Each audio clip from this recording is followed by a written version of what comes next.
Hey there, we are on day two of the Freedom series. Freedom is huge. It's actually one of my personal top five values. And I think most of us, when we open our business for a new measure of freedom, whether that's time freedom, financial freedom, um, creative freedom. It's normally the reason that we even go into owning a business or entrepreneurship. But the journey sometimes doesn't turn out to where we're really free as it relates to our time.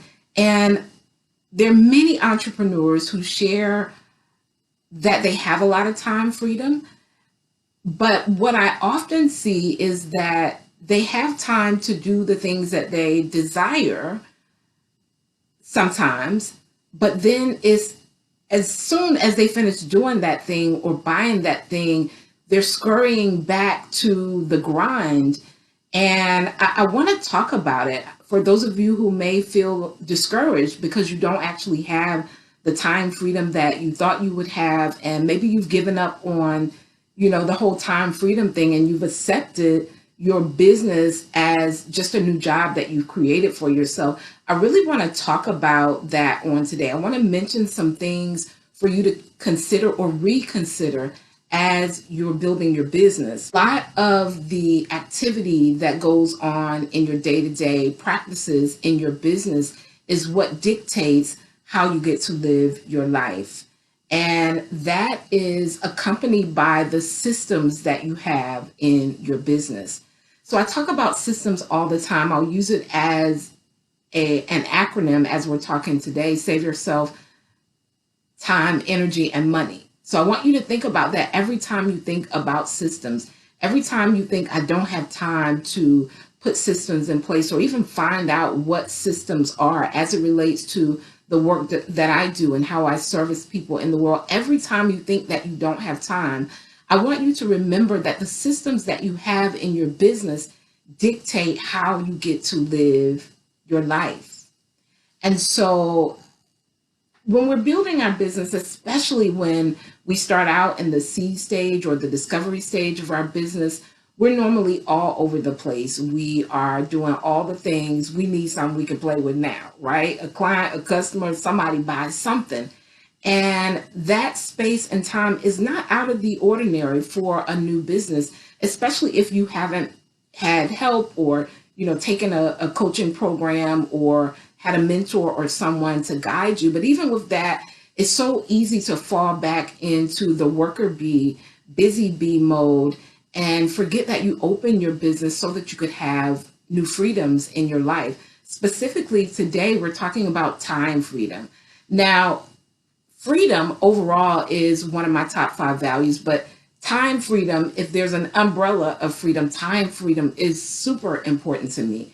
It allows me time to do things that I really love, like Pilates, riding my bike, reading, traveling, spending time with my daughter, cooking amazing meals for my family and friends, having time to have amazing conversations with people that I love and care about and people that I find interesting, people who can pour into my life and vice versa. Those are the things that are really important to me. And I don't want to be limited in that. I don't want my life to feel like I worked all the time. And so maintaining work-life harmony has always been super important to me.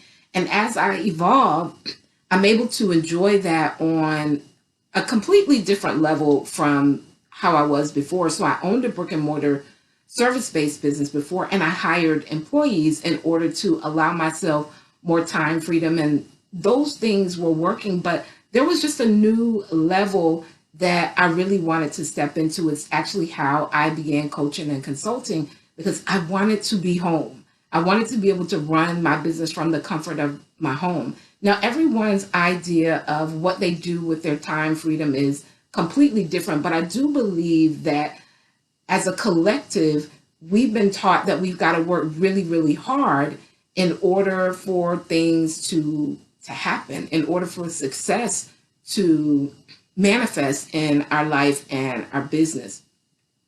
What I will say is, I know a lot of people who work really, really hard who have never made it. I'm sure you can go down your list of people that you know who have worked several jobs, but they never seem to reach measures of success. And that's because although there is a measure where you really have to get in alignment with what you're doing, you really have to be centered and focused on what you're doing. And, some things that you do will be challenging. Many people are working hard on the wrong things. So, in order to even embrace it, especially if you've already been kind of running the hamster wheel in your business and the belief has set in that this is just what it takes, it has to be really hard. I want you to tap into abundant thinking and the thought that you can have more time in your life, less your effort earning more money. And one of the first ways that you'll do this is to simplify your business. Now, I know if you're a visionary, you're creative, you have tons of ideas. Listen, I'm preaching to the choir, right? Tons of ideas. But one of the things that I had to do, especially once I came online and stepped into this new realm of how I do business and how I serve clients, and actually being at home where all of my downloads are constantly happening, I really had to simplify my business. I remember when I first brought my consulting business online. So prior to coaching and consulting online and being able to just access women from around the world, I'm just super excited. I'm always excited. I always tell that story because it's really changed the quality of my life. But prior to that, I was more in the realm of working with several different industries and businesses by way of personal development and business building. But when I came online, I knew I needed to niche down, right? I needed to decide a lane of not only clients, but how I would operate my business. And there was a season where I was, launching a course or launching a class, and I realized that the more things that I put my hands to, the less time freedom that I had. And so I simplified my business. I have a signature core offer that I offer to my clients, which is my 3D Success Academy. And then I have 2 masterminds. Other than that, I do have things that lead into those opportunities, but my greatest focus are those central core products. And it's so much easier. My mind can stay in a lane where I'm not all over the place. And so my first suggestion to you is to simplify your business. I know it may feel like if you do more stuff, you'll earn more money, but what often happens is you're really spread so thin. You're trying to remember all of the things that you have. It may take more products or offers or marketing and all the things. And I feel if you really look at your business and simplify it, and I say feel, but I know this to be true. If you simplify your business and really dig down and focus on perfecting a few things, your money will come to you quicker, sooner, faster, and you will save so much time from putting out fires because there's always something going on with this thing or that thing. And so my first suggestion to you is to simplify your business. My second suggestion is mastery. I'm going to give an example of mastery because we hear all of these terms, but what does it really mean?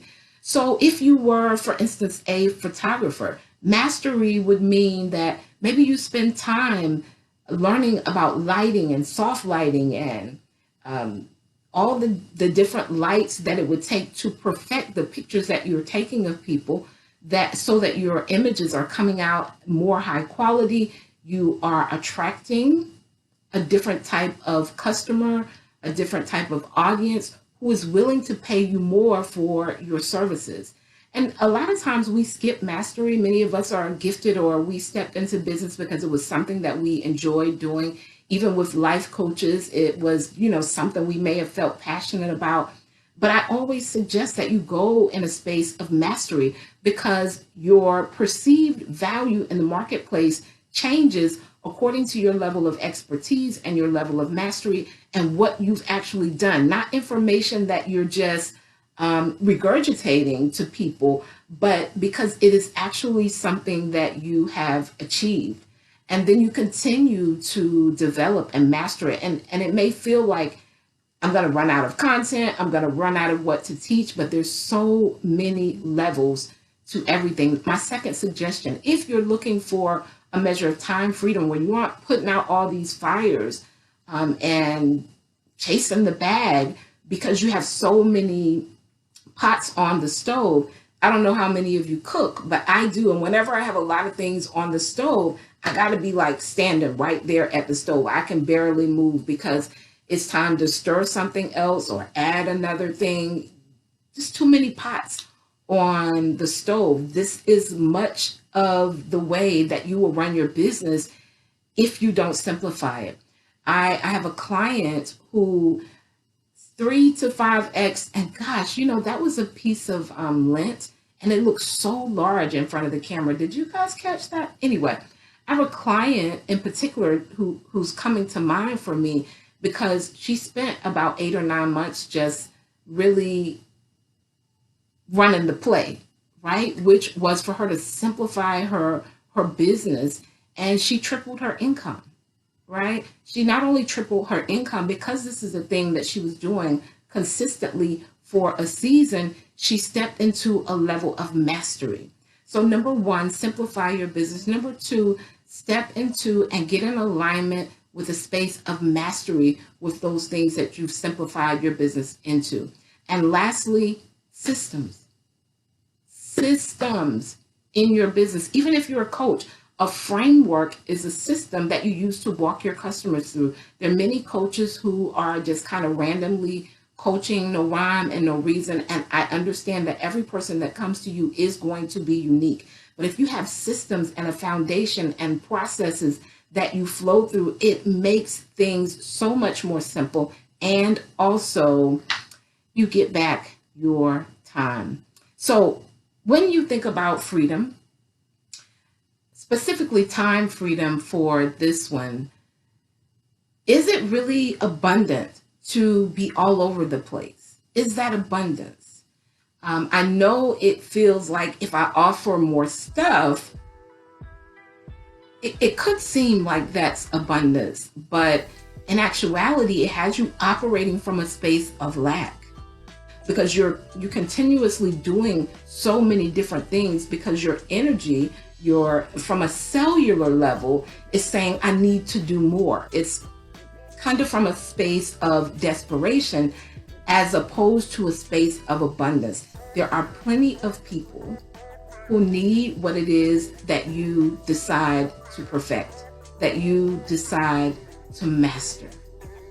And so if you're looking to gain more time freedom and really be in a space of abundance, really embody abundance. Remember day one, we talked about mindset. You really have to change your mind about what abundance means to you.